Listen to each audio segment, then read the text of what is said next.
Kisah ini merupakan lanjutan kisah Dharma Yuda Garuda saat Garuda merasa sedih karena dia belum mendapat kesempatan melakukan tugasnya sebagai tunggangan Dewa Wisnu. Dewi Laksmi berkata, "Nak, tidak ada keraguan dalam pengabdianmu. Jujur saja komitmen tak tergoyahkan daripada pemuja sepertimu menghasilkan kekuatan bagi para dewa. Begitulah cara mereka menjadi dewa. Nak, kamu harus kuat, tidak ada yang terjadi sebelum waktunya."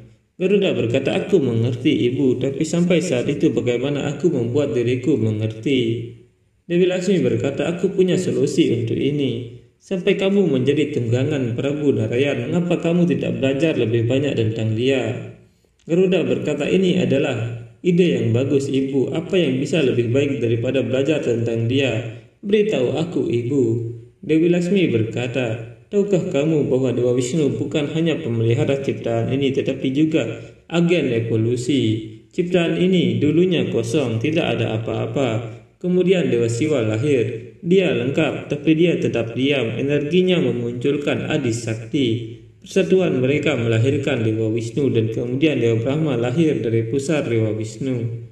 Hanya ada air dalam ciptaan, kemudian Dewa Wisnu membunuh iblis Madu dan Kaitaba. Dengan bagian tubuh mereka, bumi didirikan. Seperti yang Kadru katakan padamu, dalam garis waktu evolusi, kehidupan diciptakan dari air. Selama kiamat banjir besar, Dewa Wisnu berinkarnasi sebagai Matsya Awatara dan memerintah Raja Satya Vrata membuat sebuah kapal. Semua spesies serangga, burung, dan binatang diberi tempat di kapal itu. Kemudian dalam wujud seekor ikan besar, dia menarik kapal tersebut dan menyelamatkan mereka semua. Setelah itu dewa dan iblis berkonflik, kekuatan suci berbenturan. Pada titik ini, untuk memungkinkan pengadukan lautan, dia berinkarnasi lagi sebagai Kurma Awatara yang kamu telah lihat. Setelah bertahan hidup di air sebagai ikan, saatnya bertahan hidup baik di darat maupun di air. Jadi kura-kura bisa hidup di darat dan di air. Garuda berkata, "Ibu, dalam garis waktu evolusi, apa bentuk selanjutnya?" Dewi Laksmi berkata, "Tidak mudah untuk berinkarnasi Garuda. Sebelum mengambil bentuk lain, suatu kebutuhan harus mendahuluinya. Tanpa alasan dan keadaan yang tepat, reinkarnasi tidak dapat terjadi. Jadi untuk wujud selanjutnya, Dewa Wisnu mempersiapkan kondisi yang tepat. Kemudian Resi Sankadik atau Catur Kumara datang ke kediaman Dewa Wisnu. Melihat 4 resi kecil datang, penjaga gerbang Waikunta, Jaya dan Wijaya berkata, "Berhenti." Resi berkata, "Buka pintunya penjaga, kami di sini untuk bertemu dengan Tuhan kami." Penjaga berkata, "Kalian masih kecil tapi sangat keras. Siapa kalian semua?" Resi berkata, "Kami adalah putra-putra Dewa Brahma yang terlahir dari pikirannya. Kami adalah pemuja Dewa Wisnu. Kami dikenal sebagai Sankadik." Penjaga berkata, "Tidak peduli siapa nama kalian, saat ini Dewa Wisnu dan Dewi Laksmi sedang beristirahat. Kembalilah nanti untuk menemui mereka.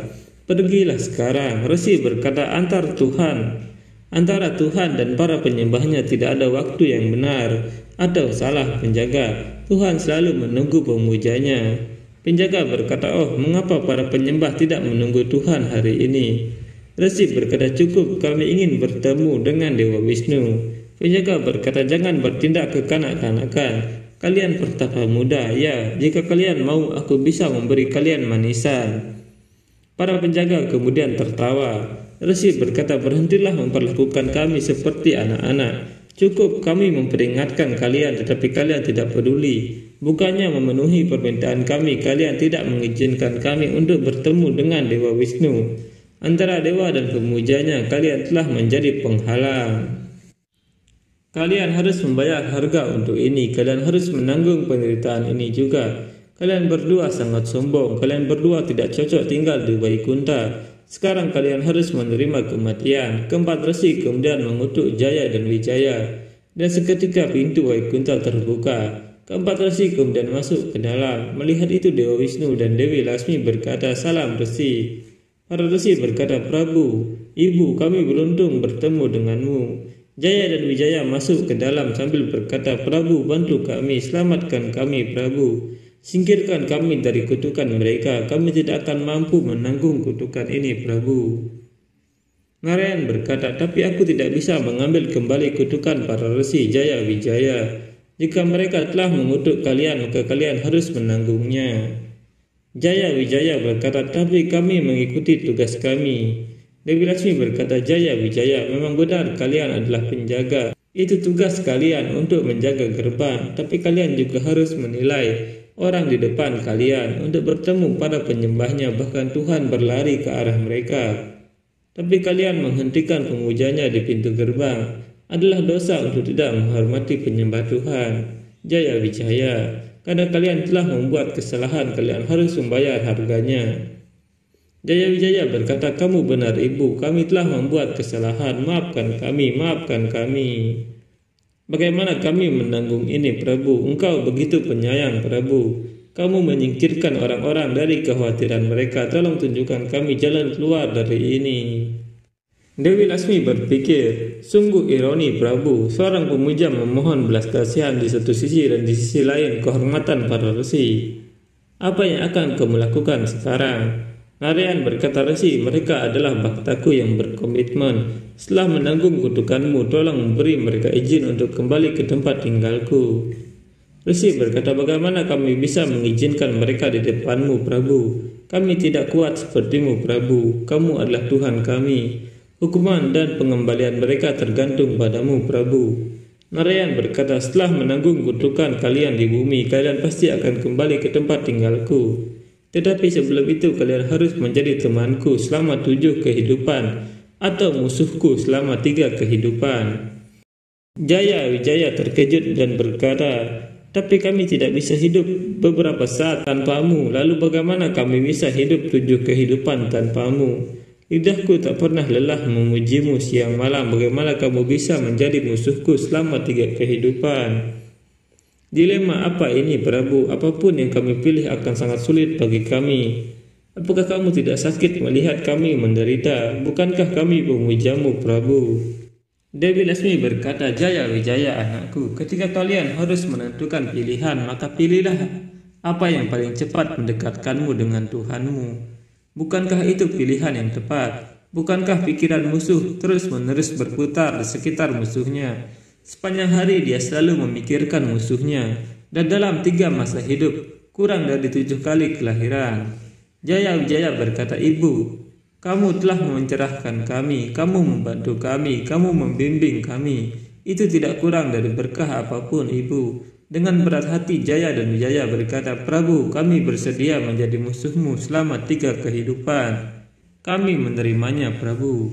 Resi berkata, pengabdianmu kepada Dewa Wisnu benar-benar terpuji. Kalian akan segera lahir di bumi dan segera kalian juga akan mencapai kematian, agar kalian bisa segera kembali ke kediaman Tuhan kalian.